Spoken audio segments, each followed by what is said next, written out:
Okay, I got a PowerPoint presentation that, if I can get it up on the screen.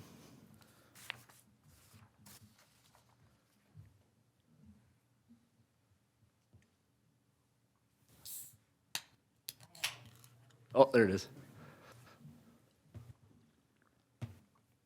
All right. So this will just be a quick update on the department, a little overview of 24, a review of 23, and then at the end I'll talk about the cold weather rule. Thank you. That doesn't work. We have a switcher that. If we could kill one side of the lights for a monitor. Well, that's why you got to be here before I did. That's why you're asking the questions about pulling it up on Zoom. Yeah. Oh, I'm sorry. I just Yeah. figured you were being an overachiever. Oh, no. I was informed that the front one didn't work, so there was a reason behind that question. Gotcha. Is that better? You guys or not? They don't go in rows this way, they go that way. Can we kill these two? I've heard rumor we've been in the dark. Yeah. That's good. Okay. So in 2023, we did replace one of our linemen that left with an apprentice. His name was Sam Hoffman. Came to us from Cottage Grove. Young guy, real ambitious, and he seems to be fitting in really well with the crew. He did replace Jared Kruger, who had been on our crew for actually close to 10 years at the time that he left, so it was definitely a big shoes to fill. We currently staff 7 line workers, a utility locator, the superintendent, and then myself, the director. We do have the most senior staff member in the city, Dave Hosek. He's 39 years of service. By the end of this year, 2 of our 3 current apprentices will be in the final years of their apprenticeship books. We do the Northwest Lineman College apprenticeship. It's 4 years of books with a test each month. And then we also are, in May this year, we'll be getting the replacement for our one of our bucket trucks. And then we're also replacing a 1-ton pickup. Okay. So a little review of 2023. We began the Lily redevelopment, relocating a main feeder that ran along the north side of the property. It's about 1,200 feet of lines that were needed to be relocated. We do have the section between where the building is right now gone so that they can work. But other than that, we're still in the middle of that project, just with the equipment taking almost 1.5 years to get in for that job. It's actually supposed to be getting here in March, and then we'll hit the ground running with it again. We were able to complete a relocation of overhead to underground in the 3rd and Ivy area. It was about 1,100 feet of single-phase primary. And then we were also able to finish installing the services to the Kerry Lane developments. We actually had 2 of them in January, but otherwise, yeah, that job is complete. As a total, utility sold just shy of 71,000 megawatts and had revenues of 11,191,000. We have 6,637 electric meters in our territory. And then the little bit you see after that, that 369 participating in our clean energy program. Essentially what that is through our Avant and our power agency, we have an option when you sign up for a service where you can elect to pay an additional $1, $2, or $3, and it essentially guarantees that we will have enough clean energy to supply your household. I did just have a meeting with our power agency. It was our board meeting, and we're at roughly 44% clean energy as a power agency. The average residential rate was about 16 cents a kWh. In total, we had 42 power outages, one of which was quite an outlier. It was a shared pole with XL on 120 where a drunk driver took the pole out. The reason it was an outlier was we had to wait 4.5 hours for XL to repair their line before we could energize our line underneath. With that, there was 589 meters affected, and the average outage time was around 30 minutes. Okay. Oop, lost my. In 2024, we're looking. We have a couple of ambitious projects, and I'll touch on them briefly one by one. It'll be about 4,000 feet of overhead to underground, 9,000 feet of replacing old underground, and then tentatively 1,000 to 1,500 feet of new construction with finishing the Lily and whatever potentially happens with the Delaware development. The outlook is roughly around the same amount of megawatt hours sold, and with outages, it's always tough to tell, but we're usually around that 40 to 60 mark for the year. There was no base rate increase for 2024, and yeah, we'll go into the projects one by one here. So here's the Lily redevelopment. We did talk about this for 2023 as well. It's in the middle of its job. We do have all the conduit in place and some of the wire. We're just waiting for the equipment to come in, and then we'll finish that job up. With that, there's going to be a new service to the Lily redevelopment. We'll have to put a 500 kVA pad mount for that building and 150 kVA pad mount for the Weber building across the street. And then the equipment we're waiting on is the fuse protection. That's what's been the delay for a majority of what we're doing right now, is waiting for that stuff. Okay, we can go to the next one. This is one of the bigger projects that we're gonna begin here in the spring. It's kind of, you can look at the map in almost in two sections. The part on the left is the western part of the job, and that's all overhead primary that we'll be putting underground. And then the section on the east is older underground primary, which was put in 1987. So we'll be upgrading that to newer. With that, we were going to be putting 8 new pad mount transformers, and we'll be fusing it from the overhead that's on County Road B to the south. And then we'll also be putting in conduit for various streetlights and feeds to the backyards. Okay. This one's a little bit of a crude map, but it's a map. It's a job that we started in 2022, if you can believe it. And it was the fuse cabinets that we were waiting on. They are coming in March, and we will complete that job as well. This is the Shawnee, Chippewa area. In this area, almost all the wire is pulled in. All the transformers are set. Once we have the fuse protection in place, we'll finish pulling the last bit of the wire in and then transfer everything over to the new underground. But it will be replacing the existing, what we call radial overheads, where you can't feed it from either direction. It's all from one direction. Okay.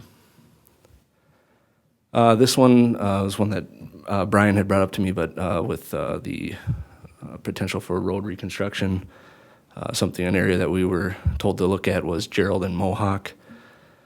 This would be eliminating 2 radial overheads and looping them underground.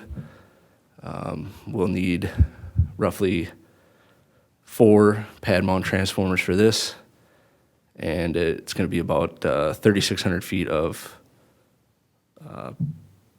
underground primary and 500 feet of secondaries. This was kind of a preemptive job for the Delaware development, but there's a main feeder that runs along the north side of 17th, and we would be replacing that with underground. And with that, the fuse protection's all coming in for that in March as well. We are also getting a switchgear, which is a mechanism for switching to different feeders to feed different tap lines. That'll be coming in. That our goal is to put that on the northeast corner of Delaware and 17th, right in the green space there. With this, it'll be 6-inch conduit because it's our biggest wire that we put in the ground. The same size conduit that we used for the Lily redevelopment as well. All right, those were kind of a little brief overview of those jobs, and then at the end here, I just want to touch on the cold weather rule a bit. Basically, the cold weather rule is a state statute that was put in place. The specific parts for the public utilities, I'll kind of touch on those. If you're under 3,000 billable accounts, then it doesn't apply to you, which is not us. Our responsibilities are to give 30 days prior notice to disconnection for non-payment. If they're unable to pay, they can apply for an inability to pay form, and they can make arrangements. With those arrangements, you're allowed to make the payment within 5 business days of the due date. Anytime outside of that, then the utility has the right to disconnect you again. We are also required to provide a summary of your rights and responsibilities, the list of contacts for resources, and then give them a right to appeal as well. So the customer's responsibility is to, when they get the notice from the utility, is to contact the utility, make arrangements based on their household income, and then keep to those payment plans. If the arrangement can't be agreed upon, the customer can appeal with the Public Utilities Commission, and they can request that the payment plan be extended outside of the cold weather rule as well. What we can and can't do, we cannot charge a deposit or delinquency charge. There's no full disconnects during this period, and so what we do is we limit the power 30 minutes on, 30 minutes off until the arrangement has been paid or the full amount has been paid. And like I said, you have 5 business days within that agreed upon due date. We do provide that right to appeal in the written notice, and it's a commission-approved right to appeal. And then us as the utility, finance department mainly, is required to report weekly and monthly the number of currently disconnected and reconnected, the number of past due accounts, and details of the number of cold weather rule protection requests. So we send out the notices on September 1st that from the time of October 1st to April 30th is the cold weather rule, and basically giving everybody the details that they need, and that 30-day notice. Customers have, if they are limited or disconnected, they have until 4:30 each business day to make a payment to be reconnected in the same day. Otherwise, they'd be restored the following business day. And I just put a note at the end there that our new system that was put in place not long after I started, Brian was the one that got that all started, was our AMI smart meters. They give us the ability to remote connect and disconnect people. And the thing that's been beneficial of that has been, well, a number of things, but there's a limiting program that you can send remotely.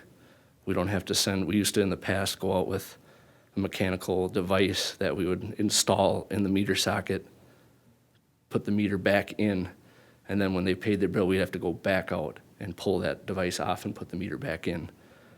It saves us time and money. It saves, what we used to have to do was have the person that's on call stay late an hour on cuts day just because we knew that they would be coming in and that it just didn't make sense for them to go home and come back.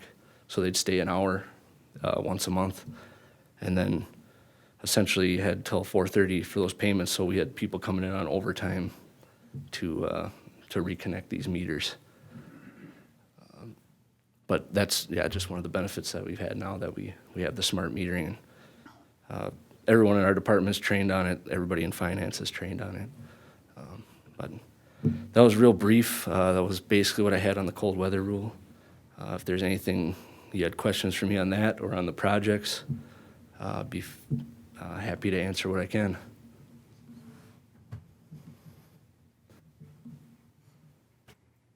Or questions in general.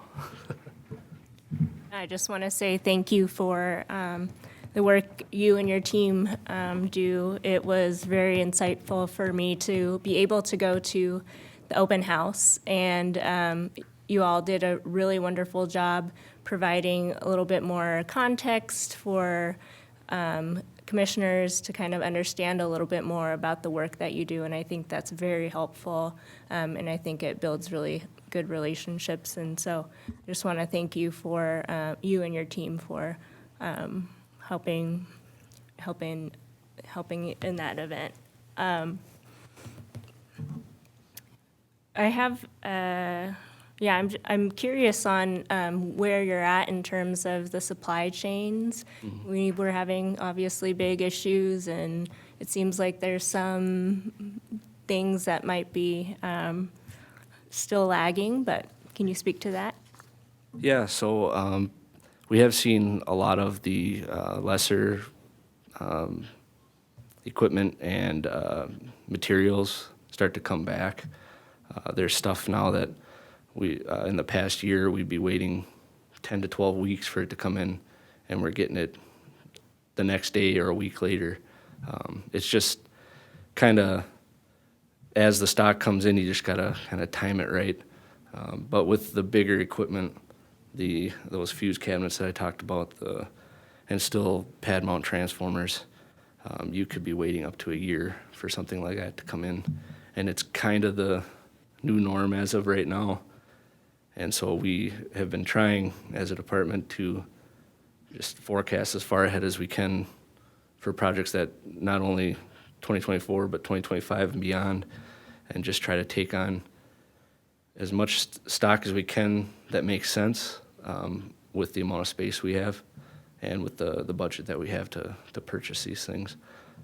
But I think we're doing a good job of trying to get ahead. There are still some things that I ordered, like those fuse cabinets, I ordered more than we needed for the jobs that we have. But with the planning for 2024, they basically all are going to get used. So it's something that I've already got quotes out for stuff to buy for 2025, just with the nature of that piece of equipment. So I would say it seems like things are getting better just now with everything. Yeah. Thank you. And then also with the open house, the guys really enjoyed doing stuff like that because I think part of it is that they're proud of what they do and they take a lot of pride in it, and they enjoy showing people that maybe just haven't been involved with it before, or to get hands-on or to see what they deal with every day. So thanks for coming. Yeah, it was a lot of fun. You've got a person that can change fuses out better than half. I'd put her up against half your crew. I watched her. Yeah, well, next time we'll get the extendo stick and get it up like 35, 40 feet in the air. You were up Right. at 10:15, weren't you? Yeah. Yeah, probably 10. Oh, yeah. Any other questions or? Have you seen Go ahead. prices kind of stabilize a bit yet? I mean, during the peak of the pandemic, I mean, transformers prices doubled. We had PVC that quadrupled. I mean, is some of that stuff coming under control a little bit? Yes and no. Again, kind of the same thing. It's all what you're looking at. Certain materials, it seems like it's still high, but it's stabilized at that high price. And I don't know if there's any forecast for it going back down. But like with the bigger equipment, the transformers and stuff, we have been looking in avenues that we maybe didn't always go with in the past.